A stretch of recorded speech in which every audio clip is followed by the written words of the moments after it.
আসসালামু আলাইকুম, সবাই কেমন আছেন? ভালো আছেন কিনা? দেখেন, ইলেকট্রিক জগতে আসলে শিক্ষার কোনো শেষ নেই। ঠিক আছে, এই যে একটা লাইট,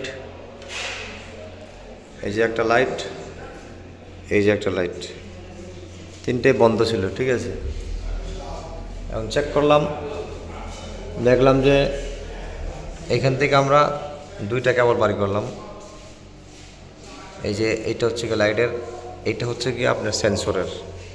ঠিক আছে, তো সেন্সরের এইখানে এই যে লুপটা দিলাম, লুপটা মূলত এখানে ছিল না।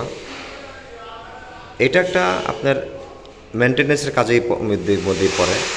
এটা কিন্তু নতুন ওয়ারিং, সব কিছু নতুন ওয়ারিং। ঠিক আছে, তো তারপর আমি দেখলাম যে কোথায় সমস্যা আছে।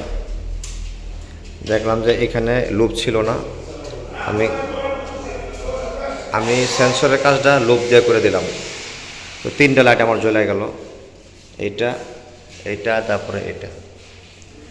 তো হ্যালো গাইস, আসলে ইলেকট্রিক জগতে শেখার কোনো শেষ নাই, দেখার কোনো শেষ নাই, জানার কোনো শেষ নাই। ঠিক আছে, আপনার সারা জীবনে শিখতে পারবেন।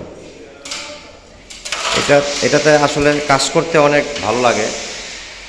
এটা আপনার কাজের একটা ফলাফল সে দ্রুত দিয়ে দিতে পারে। আবার লাইট জ্বলে গেল, আপনার কাজের সাকসেস, আপনার মনের মধ্যে একটা এনার্জি চলে আসলো, ভালো লাগলো আলাদা। ঠিক আছে, না হয়তো মনে করেন যে এইখানে কাজ করলাম, আপনি ইলেকট্রিশিয়ান, লাইটই জ্বালাইতে পারলেন না, তাহলে এটা একটা লজ্জার ব্যাপার স্যাপার, আপনার ক্যাপাবিলিটির একটা ব্যাপার স্যাপার হয়ে, একটা ফেস্টিজ ইস্যু হয়ে দাঁড়ায় যে লাইট জ্বালাতে পারলেন না, তাই না?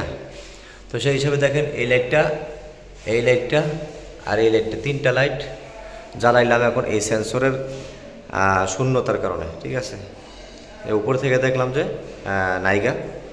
তো আরেকটা জিনিস দেখায় আপনাদের, সেটা হচ্ছে যাইয়া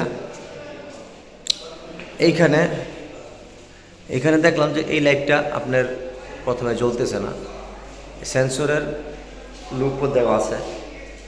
তখন মাথা নষ্ট হয়ে যায়, কি জ্বলতেছে না কারণটা কি? কিন্তু লাইটের যে কানেক্টর আছে, লাইটের যে কানেক্টর আছে এটা আমি দেখাইতেছি। এই যে লাইটের কানেক্টর, লাইটের কানেক্টরের মধ্যে পাওয়ার আছে। কি লাইট জ্বলতেছে না কেন?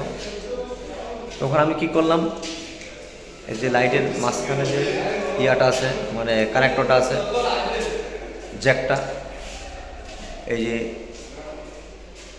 এইটারে খুললাম, খুইলা আবার লাগাইলাম। তো আমার এক পর্যায়ে লাইটটা জ্বলে গেছে। আমি আবার কী করলাম, মাঝখান দিয়া সন্দেহ করে এই যে লাইট আছে, টেম্পোরারি লাইট, টেম্পোরারি লাইট দিয়া দেখলাম যে আসলে এই পয়েন্টটাতে আসলে নিউট্রাল মিসিং আছে কিনা। দেখলাম যে নিউট্রাল মিসিং নাই, লাইট অলরেডি জ্বলে গেছে। তো আমি সন্দেহ করলাম যে এই আমাদের এই লাইটটা মনে খারাপ, কিন্তু লাইট খারাপ হওয়ার আগে তো আপনাকে একটু চেক করতে হবে, তাই না? সেই চেকের মধ্যে আমি দেখলাম যে এই জ্যাকটা আমি খুললাম, খোলার পরে আমি দেখলাম যে আবার লাগাইলাম, বাস লাইট জ্বলে গেল না। তো এরকম মানে আপনার যে কোনো জায়গায় মিসিং হইতে পারে, এটা আপনাকে মাথায় রাখতে হবে। মিসিংয়ের কারণে আপনাকে মানে অনেক কিছু চেক করে তারপরে বাড়ি করতে হবে। এটা একটা মেনটেন্যান্সের কাজের মধ্যে পড়ে, এটা আপনার একটা এক্সপিরিয়েন্সের মধ্যে পড়ে। তো ছোটো একটা এক্সপিরিয়েন্স শেয়ার করলাম। তো এটা আসলে কাজে লাগবে আশা করি। তো সবাই ভালো থাকবেন। যে ভিডিওটা লম্বা হয়ে যাচ্ছে, লাইক এবং শেয়ার দিয়ে আরও নিত্য নতুন অ্যাট্রাকটিভ ভিডিও বানানোর জন্য আপনারা ইন্সপায়ার করবেন, সাবস্ক্রাইব করবেন ইনশাল্লাহ।